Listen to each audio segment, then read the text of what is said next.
Welcome to the Small Business Surgeon Podcast, the show where we dissect the businesses of top producers, examine their growth strategies, and share with you the bare bones of their success. I am your host, Samuel Smith, and I'm glad you're here. Let's operate.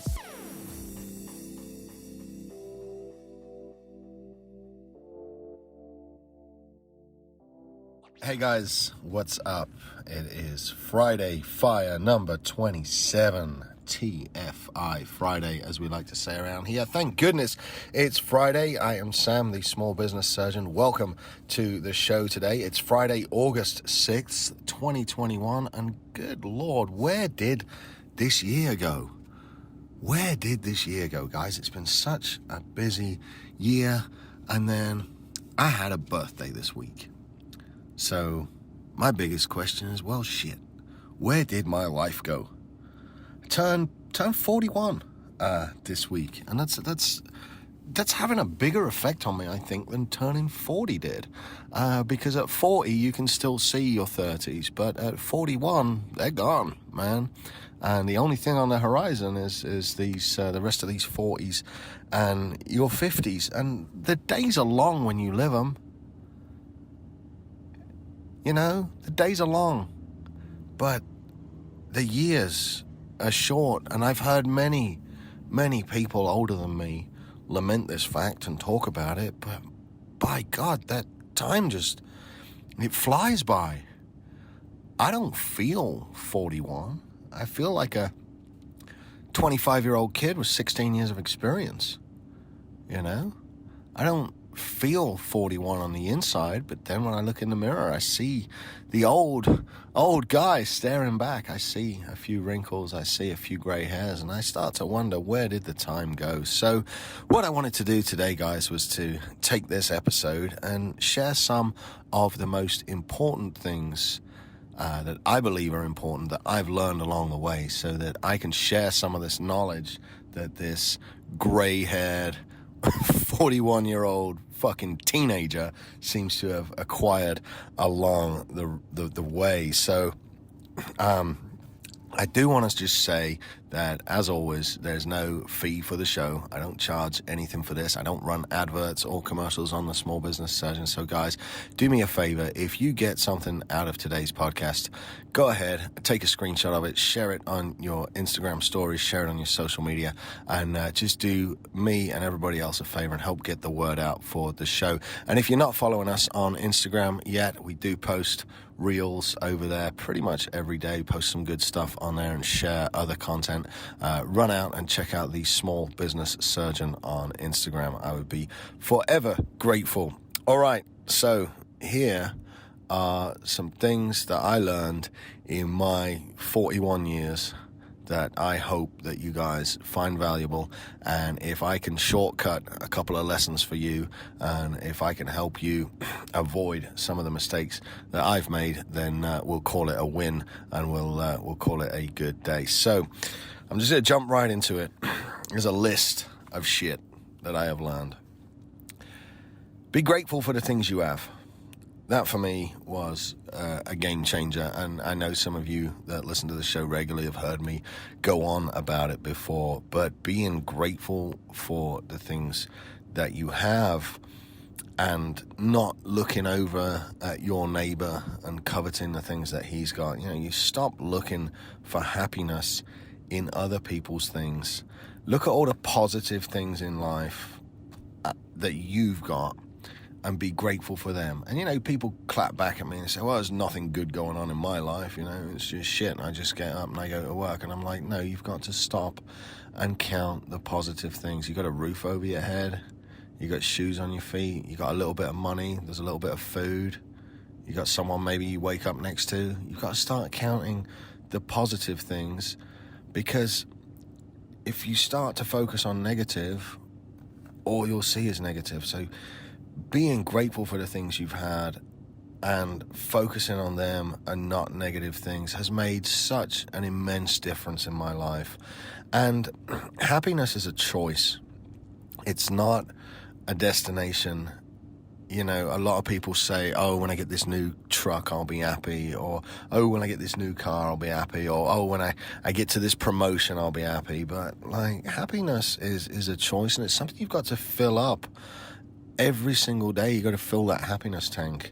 And you've got to intentionally reflect on your choice to be happy every day. And I get to happiness by being grateful. So that's the number one thing I learned along the way. And again, I know a lot of you have heard me say that before, but everything in my life starts with gratitude and being grateful for what I have. Number 2, save some money, guys. Save your fucking money. For the love of God, save some money. Your grandparents always used to say, well, save it for a rainy day. And if you're not smart enough to realize that it's always gonna fucking rain, then come on. I don't know how to help you. There is a spot on this planet where it's raining right now. There's a spot in your life where it's raining right now. It's always gonna rain. Just be the guy with the fucking umbrella. It's not hard. It's discipline. Take that money, every single paycheck, pay yourself first and save some for a rainy day, because it rains every single day in the fucking world. It is going to rain on you. It is. That's a fact. It's going to rain. Be prepared for that. If you take 10% of every penny that passes through your hands, everything you make, whether you're a business owner, an entrepreneur, whether you've got a regular W-2 job, whatever it is, however you get your money, it doesn't matter if you're on government fucking assistance.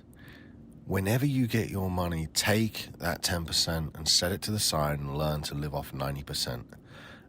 And your savings will grow faster than you would ever think possible. And you will have money when it rains. I cannot stress how important it is not to fucking spend everything you make. That was number 2. This is number 3. Take care of your health. Yeah, we all hate that idea, don't we? I don't particularly like going to the doctor. Some know-it-all fuck that's going to poke me and prod me and shit and tell me what to do. But it's important to do it. You've got to take care of your health. Look, when COVID first hit, and people were freaking out, and we were seeing videos from China of fellas dropping dead in the street and all that shit. When COVID first hit, we had a choice to make, right? You can either, as Andy Dufresne said in The Shawshank Redemption, you can either get busy living or get busy dying. And so when COVID first came about, I decided to make some choices. Take more exercise, eat a little better, take care of my health, take the right supplements, stop doing as much stupid shit. And through taking care of my health and being proactive, when I did get COVID, it wasn't so bad. It was up and down, and it was gone in a few days. And somebody made the comment, oh, you're lucky, you just got a mild dose of it. I'm like, no, I got the same dose as everyone else. I just spent the last year and a half going on walks and taking supplements and going to the gym and not eating all the fried chicken I wanted to, and just taking care of my health. And you don't realize when you're 20s, you think you're fucking immortal. You think it's going to last forever, but it doesn't. And I've got some creaky bones and some achy joints. I got a few little things, and the check engine light's starting to come on. And, I've been looking after myself, and things aren't so bad. But if I hadn't, see, me in my 30s, I don't know how many of you have followed my journey, but me in my 30s was overweight, like significantly overweight. My early 30s, I was close to 285, 290 pounds at 6'4", which, is morbidly fucking obese. And if I had carried on that route, I'd probably have been dead by now by a heart attack. Taking care of your health and understanding that this is the only body you've got. And if you want to be around for a long time, you've got to do things in your 20s and 30s that the man that you become in your 60s and 70s will thank you for. And if you're running around right now and you're obese and you're drinking too much and you're doing a bunch of fucking drugs and partying, is 70-year-old you going to thank you for that? Or is 70-year-old you going to be fucking irritated with you? Or is 70-year-old you not going to exist? Because I tell you one thing that I see. I see it in America. I see a lot of fat people. Right? And you see a lot of fat people, and you go to the right places, you'll see a lot of old people. But I tell you what, you won't see many fucking old fat people. You just won't. You get fat, you get old, and you die. So take care of your body now. Take care of your health now. Take care of it now while it's easier, because it doesn't get any easier to look after yourself as you get older. Everything aches a little bit more. Everything creaks a little bit more. And if I'd made better decisions in my late 20s and early 30s, that a lot of the ages that you guys that I'm talking to are, if I'd made better decisions then, I'd be in a little better state right now when it comes to my joints and when it comes to a couple of other things that I got to get fixed. So take care of your health, because the older you get, the worse it gets. And you see fat people in this country and you see old people in this country, but you do not see old fat people. Let that be the warning bell. All right, I'm moving on from that. Stop fucking drinking. Good Lord, just stop. Just put it down. Just quit. Now, I'm not asking you to stop drinking altogether. I did. But stop drinking for the wrong fucking reasons, guys. Stop drinking to numb the pain. Stop drinking to go to sleep. Stop drinking to take the edge off. You need your fucking edge. You need it. If I could change one thing in my life, if there's one thing that I regret at this point, it is the amount of alcohol that I consumed and the amount of damage that that did to myself, to my body, to my relationships with the people I loved, the amount of damage it did to my businesses, the amount of damage it did to my family. And I drank for negative reasons. I drank because I was unhappy. I drank to fill a void, to take away pain. I drank to take the edge off when I needed the fucking edge. I drank to cover shit up. I drank to hide being miserable. And I was miserable because I was fat and I drank too much. So I'd eat more to comfort myself. And I'd drink more to take the edge off so I could get to fucking sleep. Guys, you've got to stop. You will not become an old alcoholic. It does not fucking happen. I've had friends die in their 40s from liver failure. I've had friends die in their 50s from liver failure. Alcohol's serious business. And if you're happy, and if you're in a good place, and if you're socializing with your friends, by all means, guys, have a drink, tear it up, enjoy yourselves. I'm not coming at you like a fucking nun. But if you're drinking for the wrong reasons, and if you're drinking to take away the pain, and if you're drinking to numb something that you know shouldn't be in your life, and you're just drinking so it fucking goes away for another day, stop it. Stop doing what you're doing. Stop drinking. And get some fucking help. Reach out to somebody that's been through it. Reach out to a guy that's walked the walk. Reach out to a guy that's fucked up. There's plenty of mentors out there. Find a group. Find Alcoholics Anonymous. Do whatever the fuck it takes. But look at yourself in the mirror. And if you're an entrepreneur, and if you're in your 20s, and if you're in your 30s, and if you're overweight, and if you're drinking too much, you fucking know it. I don't know it. You know it. On the inside. Stop drinking. If I could go back and change one fucking thing about my life, it would be the amount of alcohol I've consumed. All right, gonna turn the page so you can hear my notepad rattling over here. Segueing on from that, don't be afraid to ask for help. You know, I was raised very, very British, very stiff upper lip, very, you don't show emotion. You've got to handle your own shit internally. Don't show weakness in front of the other guys. And, it wasn't really the ideal way to be raised.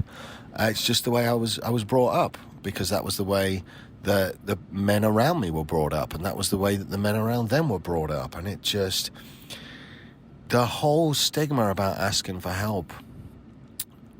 I mean, do you know what happens when you put your hand up and say, hey, I'm struggling, I can't do this?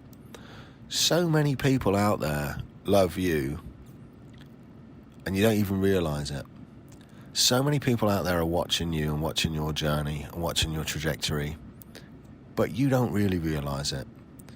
And it might be your friends from one walk of life, or it might be a client from a business, or it might be a boss, or I don't know who it is, but I guarantee more people are watching you than you will ever realize.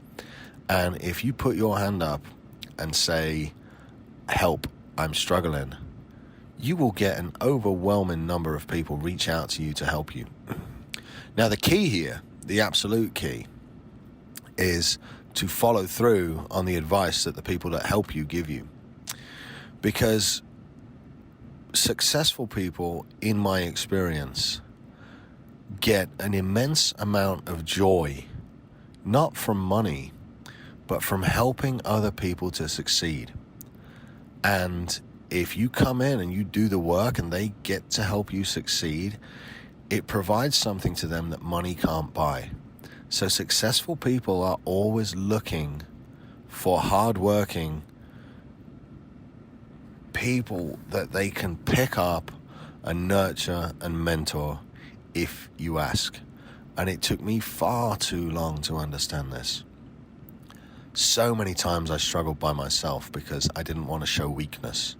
I didn't want people to know that I didn't really understand what I was going through and that I was just kind of fucking winging it. I didn't want anyone to know that because I was afraid to ask for help. And so you struggle and struggle and struggle, and you wear yourself out and you stress yourself out, and your blood pressure goes up, and you're taking heart medication or drinking or whatever the fuck it is you're doing because you're afraid to ask for help. And I'm telling you now, I'm giving you permission. It is okay to put up your hand and say, help, I am struggling. More people than you realize have struggled in the past.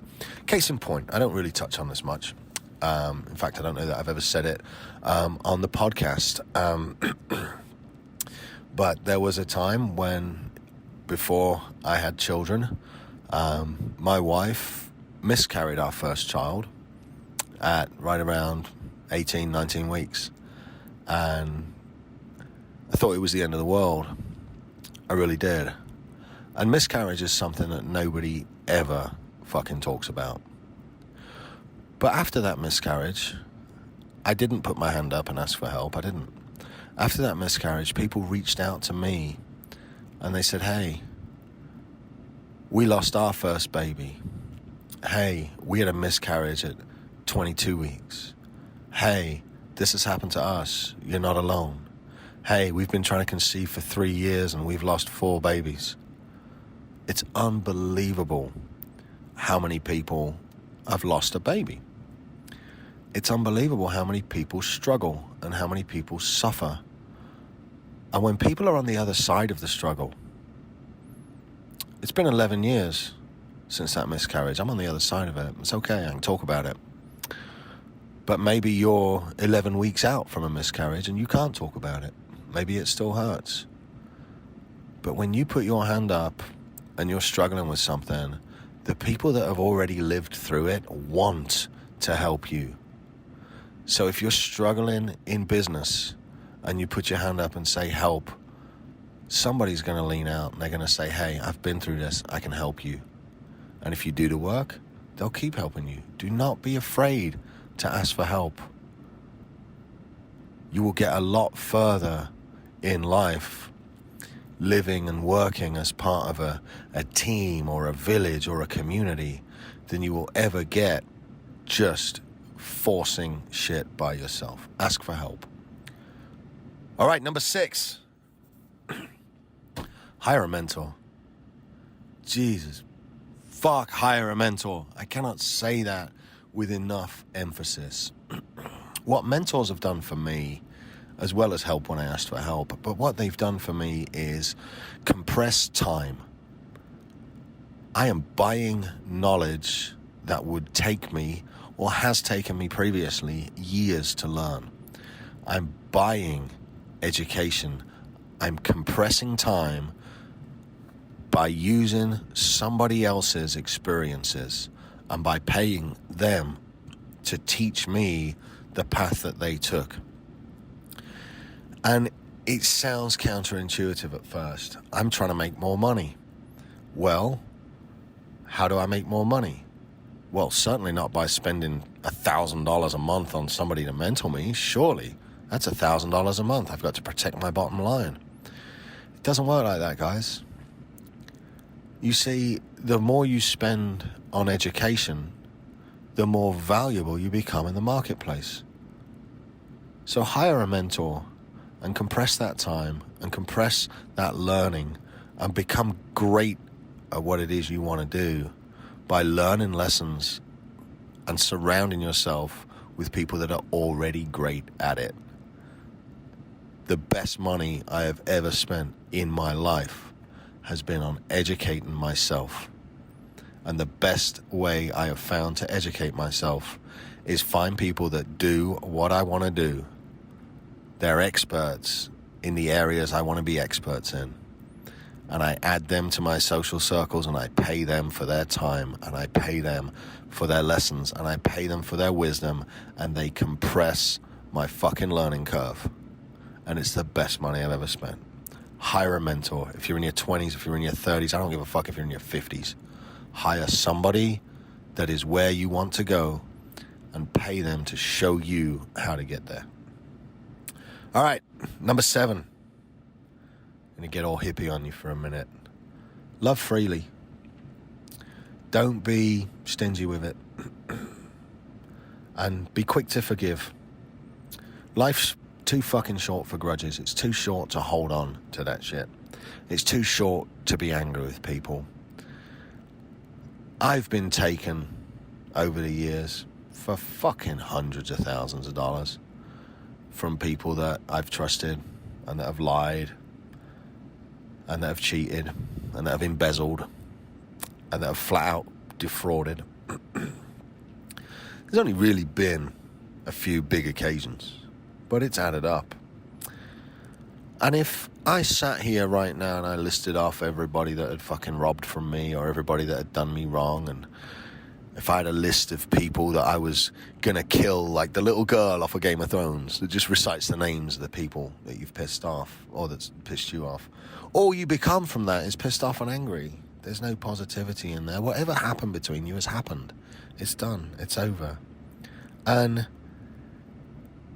I'm going to fuck up the quote, but there's a very famous quote from Tupac, and it's got to do with when people can no longer sit at your table. Just because I don't want you at my table doesn't mean I don't want you to succeed at your own table, right? Just love freely. Just fucking be kind and loving to everybody you encounter. You know, everybody gets to fuck me once. But until they do, I give that love freely. I give the friendship freely. And if they fuck it up, I don't hold a grudge. They just don't belong at my table anymore. And we move right along. And there's no negativity. And there's no grudges. And there's no revenge. There's no vengeance. It's just, hey, that guy fucked up. And he can't come where we're going. Sucks to be him. And you just move on. Don't hold grudges, guys. Life's too fucking short. Number 8. Show up on time and do what the fuck you say you are going to do. I'm going to say that again. Show up on time.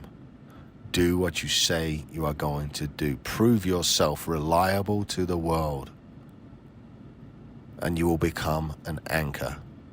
You will become known as reliable. You will become known as on time. And other people value that more than you can ever realize. If you are on time and you do what you say you are going to do, people will trust you with bigger and bigger and bigger things. The more value you can bring to them, the more they will pay you, the more they will help you. And it all starts with my core value, number 1, show up on time and do what you say you're going to do. And if people I work with do that, I promote them. I pull them in closer. They resonate, they reflect my core values, and they can be relied upon and they can be trusted, right?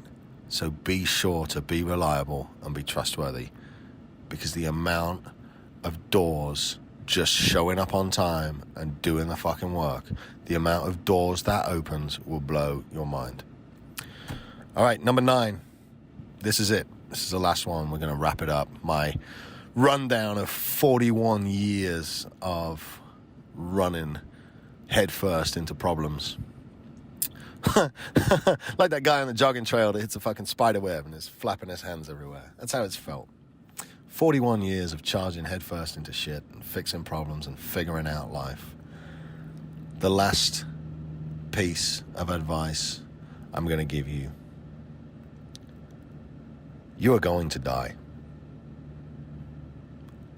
Wow, that kind of sucked, didn't it? You are going to die. And all you have left in life, all you have left is the time from you hearing me say this until the time it happens. That's it. So why are you fucking around? Why are you doing things that make you miserable? Why haven't you sat down and figured out who you want to be yet and what you want to do yet? Why are you settling for an average job and an average car and an average house? Why are you settling for this shit? Everybody dies. All you have left is from now until whenever that happens. You know, you've got to understand who you are and follow that person. And go and follow the core influences and become who you want to be. Look, I had coffee the other day, right, with an old colleague, and she's getting up to late 50s, and she's had the same job for, we worked together it's been 15 years. So she's probably had the same job for the last 10 years or so. And I was just having coffee with her, and I could sense something was off, and I asked her what's up, and this poor lady, she's again mid-late 50s, I don't know how old she is, but she's getting up there, and she dreaded going to work. She absolutely hated her fucking job. They were short-staffed, they were invoking mandatory overtime, and they were working this poor girl to the bone, to where she says, I'm a happy person in the morning, and I get to work, and this dread just comes over me, and it's like I have to wear this fucking job, and I hate it, and I can't wait to get out of there and take it off. How many of you guys are living a life that doesn't align with who you are? Because when I asked her, I said, what do you want to be? What do you want to do with your life? And her primary overriding directive had been to raise kids. Well, the kids are in their fucking mid-20s now. They're gone. Husband's gone. What are you going to do with your life? You're going to keep waking up and going to be miserable? Going to work to be miserable? How many of you are living a life that doesn't align with who you are? Listen to me, right? You will fucking die. That's the only thing that I can guarantee is going to happen in your life. That's it. Anything else, who fucking knows? But you will die. So spend the time between now and then intentionally creating the life you want. The time's going to pass anyway. Like, it's going to go by anyway. You're going to fucking live and then you're going to die. And what you've got in between is life. That's it. You've just got the days. So spend time intentionally creating the life you want. Do you know what the ultimate version of you looks like? Have you thought about that?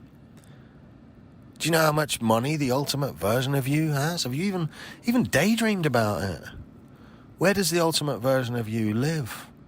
Where does the most elite version of you work at? Where's the most elite version of you hang out with? Who's your friends? You can design every last little bit of this. And if you haven't done already, you really should. But first off, design the ultimate version of you. Understand what your perfect day looks like. When I go through this exercise with clients and I say, what does your perfect day look like? Most of them just don't know. They just shrug, and I have to draw it out of them.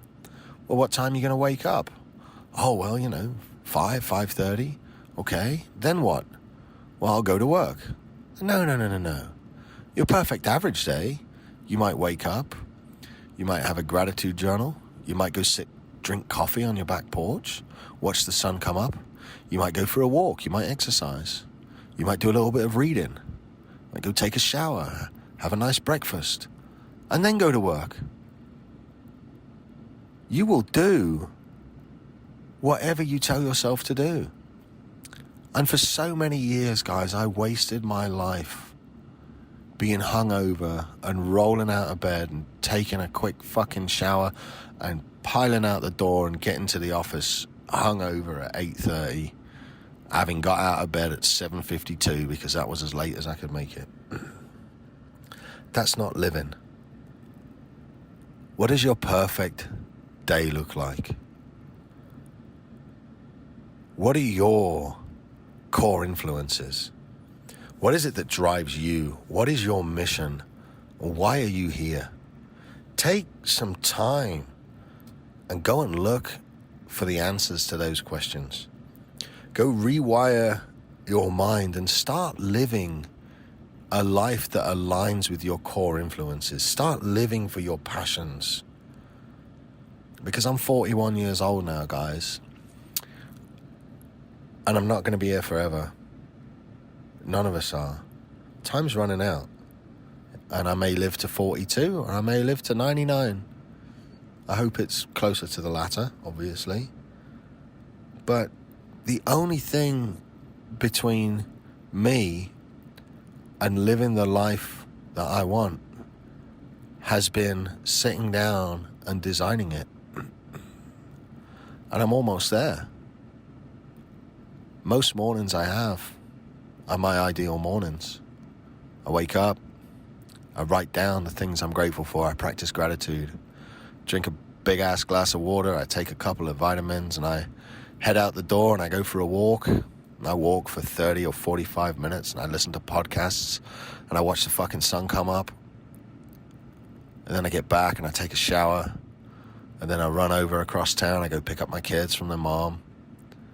I drop my kids off at school, or I bring them to the office.